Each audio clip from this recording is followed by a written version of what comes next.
So good morning from Pamukkale. It's a place everybody goes to, but it's for a reason. You have a natural wonder here, you have an ancient city here, both are on the UNESCO list, and I really look forward to see those. At the same time, Pamukkale village is a tourist hellhole. Here you encounters all the old tricks into fooling tourists, like giving you one price when you ask and double the price when you're supposed to pay, and a lot of pushy people here. So after being one evening in Pamukkale, I would say I don't like Pamukkale village itself, but I think I'm going to love the spectacle I'm here to see. Thank you. Through the ticket office, through the security, and here is why people have come here for a couple of thousand years. Salt springs, salty mineral springs, and on the top here is actually the ruins of ancient Greek city, later Roman. The shoes must off here in order not to destroy the salt formations.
This now a rather unstable building, reduced by an earthquake, used to be the bathing basilica of the town, of the city.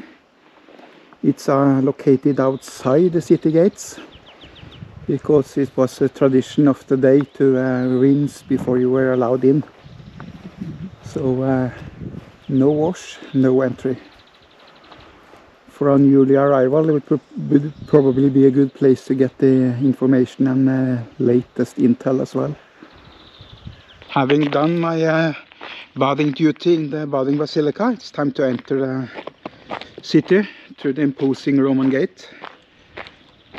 Back in the days, here I would meet some quite imposing well-armed Roman legionnaires who would definitely screen you. But I'm clean, I pass. And I will now entering the main street, running from one end of the city to another. It would be a very, very lively place. You would have the street will be lined with shops. There will be a lot of people of all kinds, rich, poor, local, visitor, people from all over the Roman Empire. So you will hear a multitude of languages, sound of a multitude of activities. So I think it would be a very lively, colorful place to see. And the gate at the end of the street is not the end of the street at all. It's a later addition from the Byzantine era.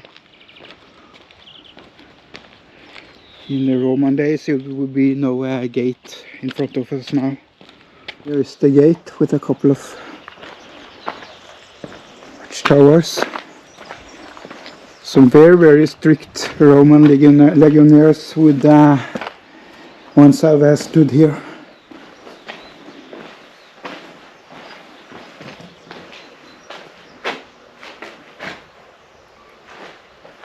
This is a beautiful ruin.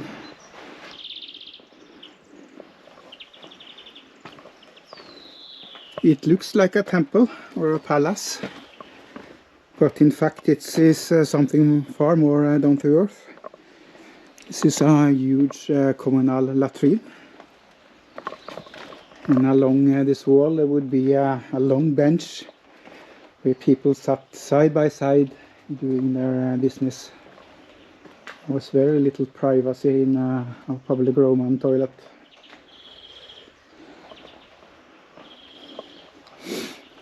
But at least in this toilet there were channels of running water.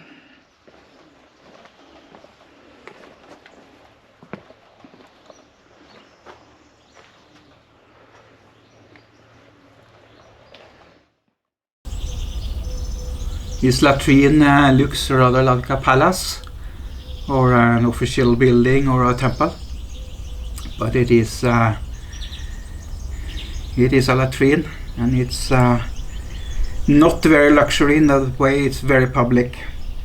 Originally it would be benches here, perhaps marble, and in this trench it would be running water and here the customers would sit side by side by side by side. You could certainly fit in 50, 60, 70 people along this row here, and you would do your thing with your neighbor a few inches away. To the left of me it could be a Syrian tax collector. To the right of me it could be a Spanish merchant. It could be an official from Italy. People from all over the Roman Empire came here to share a happy dump.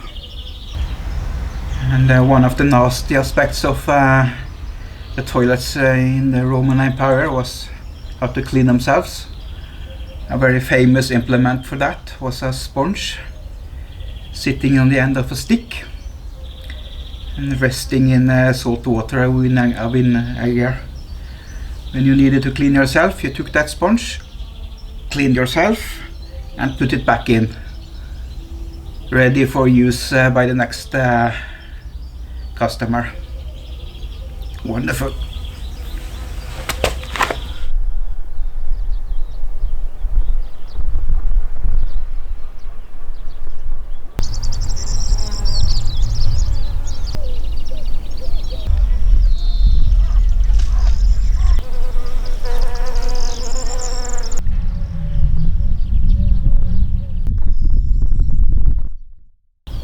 Despite being a spa city and a pilgrim city, you had to have some daily life activities going on as well.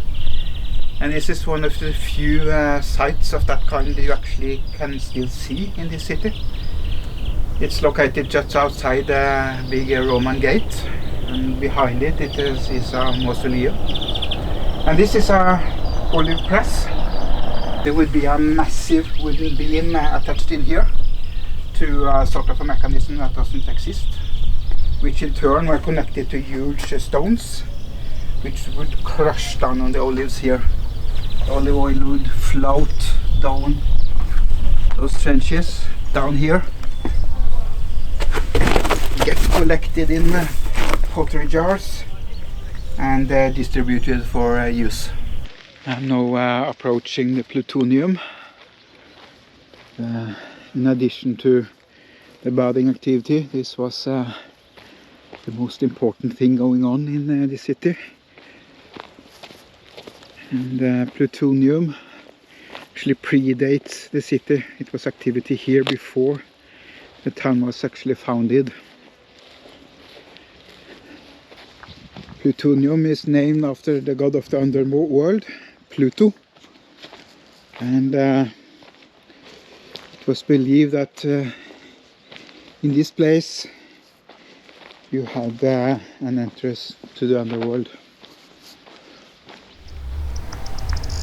The whole area has been fenced off like a concentration camp.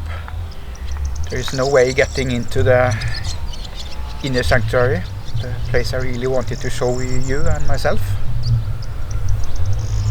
I think there are excavations going on, or will be excavations going on when the season starts. Anyway, it's closed now and I want to get to see this visit. It sucks. It sucks big time. Anyway. The Plutonium, as I said, was the gate to the underworld, and it was in the form of a small cave which were said to exhale death, which it basically did. During several centuries people came here to see one special spectacle, which was priests leading animals into the cave, into the death. The animals would then be dragged out dead. And the priests themselves were unaffected, something they attributed to divine intervention, divine protection. But the explanation is far from divine, it's quite scientific. The cave itself sits on the top of a geological fault line, a crack in the ground. And that crack emits big concentration of carbon dioxide. The concentration of it is 50+% in the cave opening and more than 90% in the cave itself. So it's far above lethal concentrations. Any mammal inhaling that gas will stand no chance. So the reason the priests were unaffected, or at least not as affected, has to do with the property of carbon dioxide. It's heavier than oxygen, meaning it would form a pool, a lake of gas close to the ground. So the animals would have their nostrils plowing through this lake and inhaling the full concentration of carbon dioxide, and they would rapidly perish.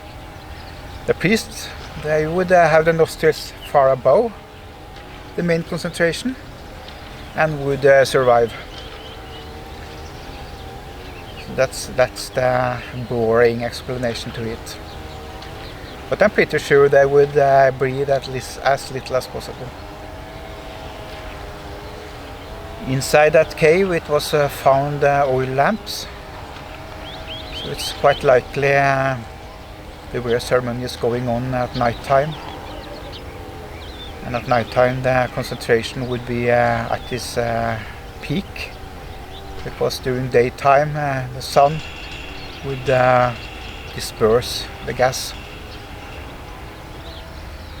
And for centuries people flocked to this town from all over the empire to witness this spectacle, paying a fair amount of cash, no doubt. And since the plutonium activity predates the city itself, it's reasonable to assume that the plutonium was a main reason for the founding of the town in the first place.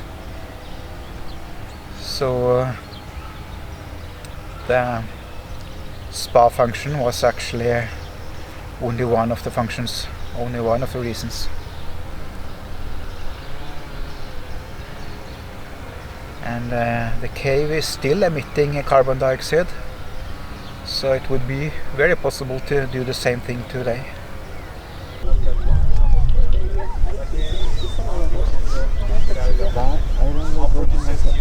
Open space like this, open space, one like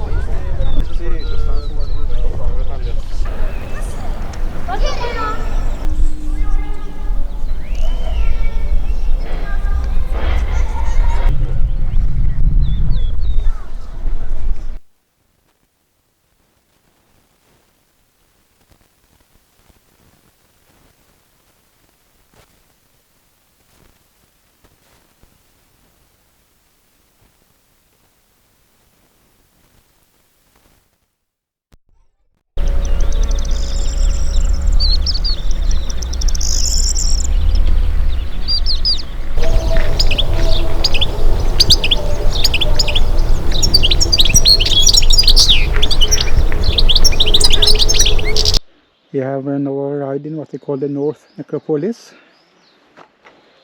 City of the Dead. And this is a very, very well, beautifully preserved 1st century family grave.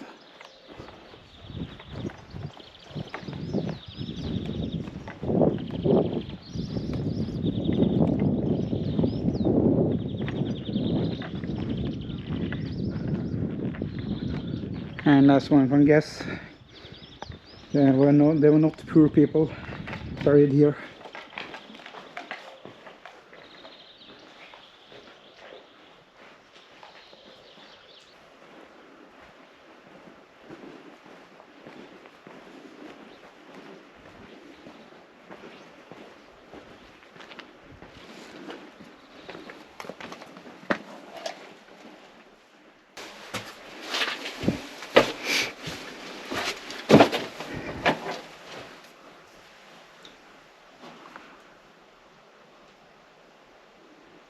I wonder who ended up here and who were left behind, who they were, what they did in life.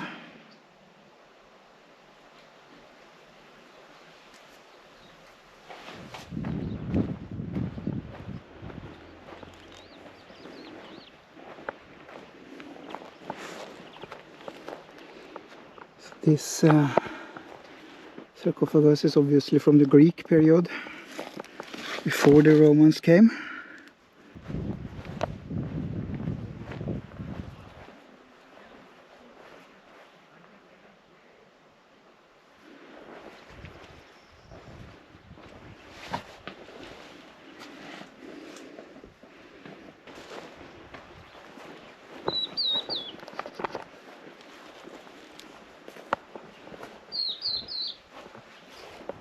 And the Greek sarcophagus.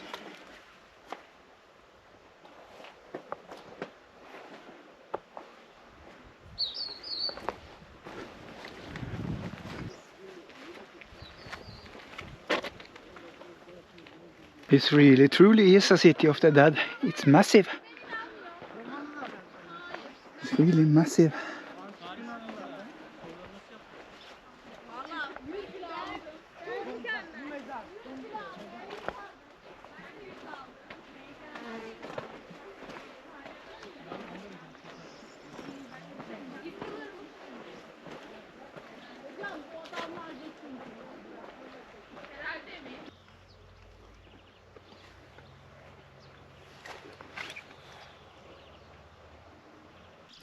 They call this the tomb of the gladiators, and the reason for that are those inscriptions here.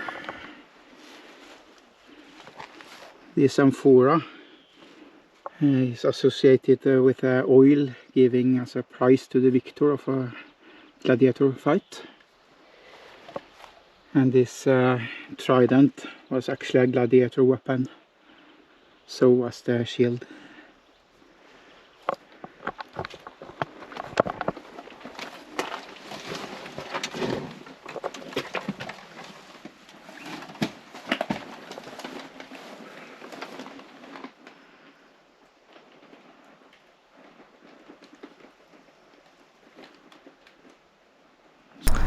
This is certainly not the most luxurious or grandest mausoleum in the northern Necropolis.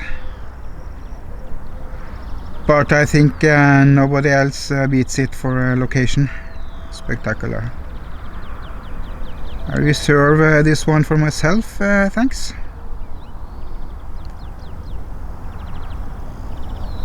And my servant can have this one to the left.